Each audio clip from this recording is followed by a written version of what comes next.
So, a few thoughts on communications. If the new energy world is so wonderful, why aren't we moving forward on it faster? It's a really valid question.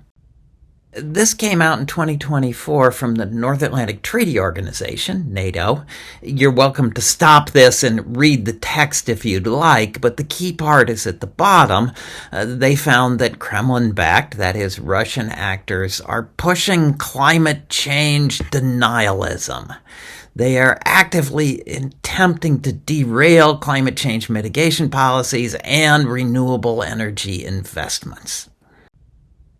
Why would they do that? Well, the World Bank has been tracking these things, and they said that roughly $1.5 trillion per year across the world goes to oil producers, not for finding, drilling, pumping, and shipping the oil, but because they control a scarce resource. The extra above what's needed to produce the oil is $1.5 trillion a year.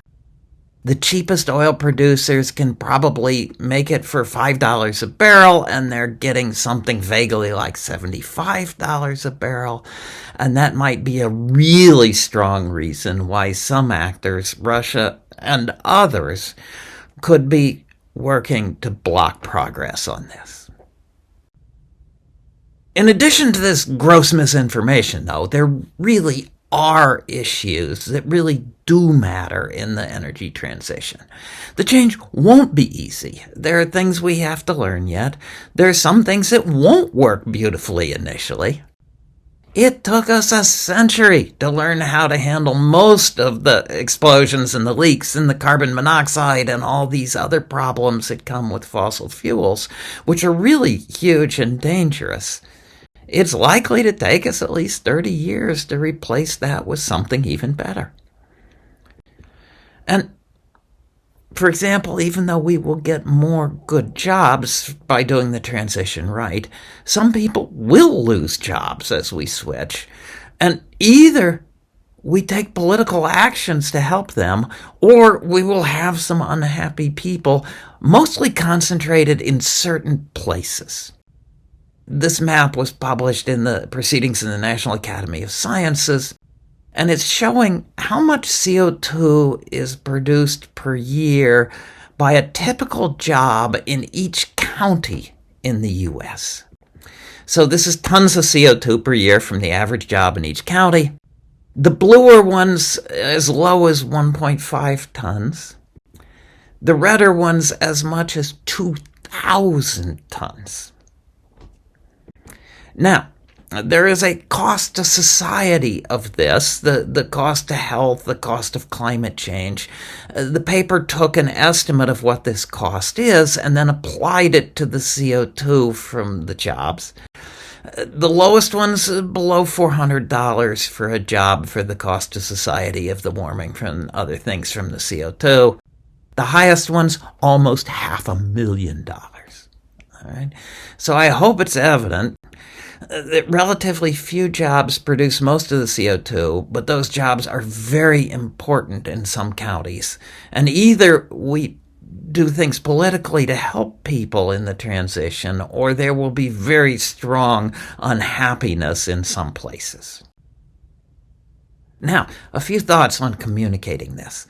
Please note that the color scale will be different in the next plots. They were not done by the same people. Bluer now is going to be sort of rejecting climate change, and redder is accepting it. This is work done by Yale Climate Communications. They are very well respected. A note here. A map is a valid way to look at the U.S., but it is not the only way. So if you go up to the dot that's Philadelphia up there, there are almost 3 times as many people in Philadelphia as are in the entire state of Wyoming. The Philly metro area, which is more or less that little blue circle up there in the right, has more people than all 6 states that are outlined in pink there. More people than all 6 put together. But those states have 12 senators. Philly does not. Okay? So most Americans accept climate science. You'll see that down below, which is the people part. But we'll see that people in most of America are not as sure about climate science. And so a map based on area and not people can give you a very odd view of the country.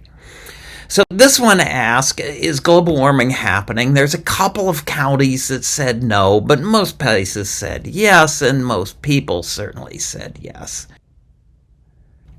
Is it caused mostly by humans? Most people still say yes, but now huge chunks of the country are saying no. Do scientists agree? You learned about this from scientists, yet a lot of places think that scientists don't agree. Most people still say they do.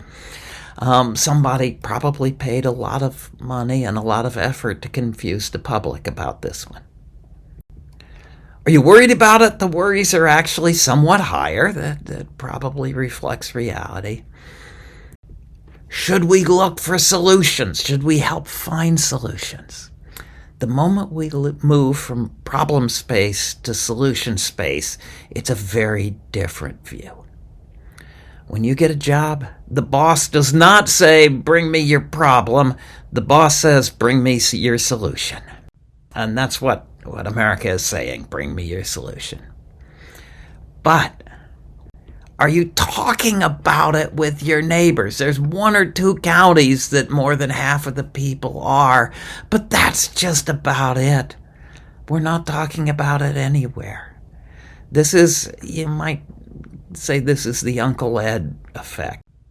You sit down to Thanksgiving dinner, you say, how about that global warming? Uncle Ed says, oh, it's an evil plot to take away my pickup truck.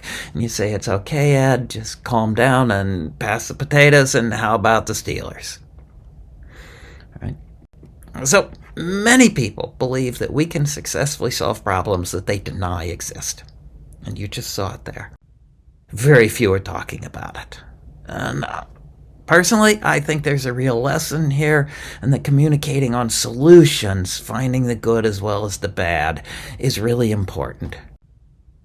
Because if we do that, we can build a sustainable energy system that will power everyone essentially forever, with a larger economy, more jobs, improved health, greater national security, in a cleaner environment, more consistent with the Golden Rule. And I think that's great news.